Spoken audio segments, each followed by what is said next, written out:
કાજલબેન રૂપાવટિયા. અમે નીલકંઠનગર ખલીલપુર રોડ સોસાયટીમાં રહીએ છીએ. આ રેડાક વિસ્તારમાં અગરબત્તીનું કારખાનું છે.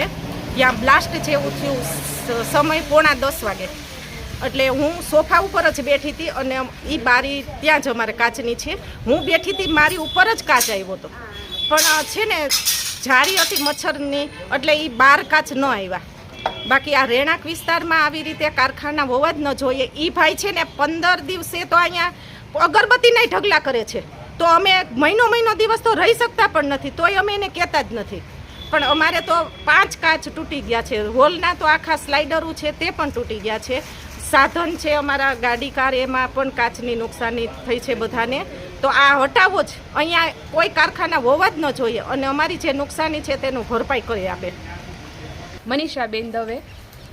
શું થયું? અમારે અહીંયા છે ને બાજુમાં અગરબત્તીનું કારખાનું છે, તો ત્યાં બોઇલર ફાટ્યું છે કદાચ, તો એને લીધે અમારા ઘરના બધા કાચ તૂટી ગયા છે અને વાહનોના કાચ પણ તૂટી ગયા છે. તો આ રહેણાંક વિસ્તાર છે એમાં કારખાનાને લીધે આવી બધી ક્ષતિ જે થાય છે તો એ ન થવી જોઈએ એમ. હવે અમારે આનું શું કરવાનું? એટલે માંગણી શું છે તમારા વિસ્તારની? એટલે એમ કે આ કારખાનું છે એ અહીંયા ન હોવું જોઈએ ને ખાસ, અને પછી અમારે જે નુકસાન થયું છે તો એની અમને ભરપાઈ કરાવો.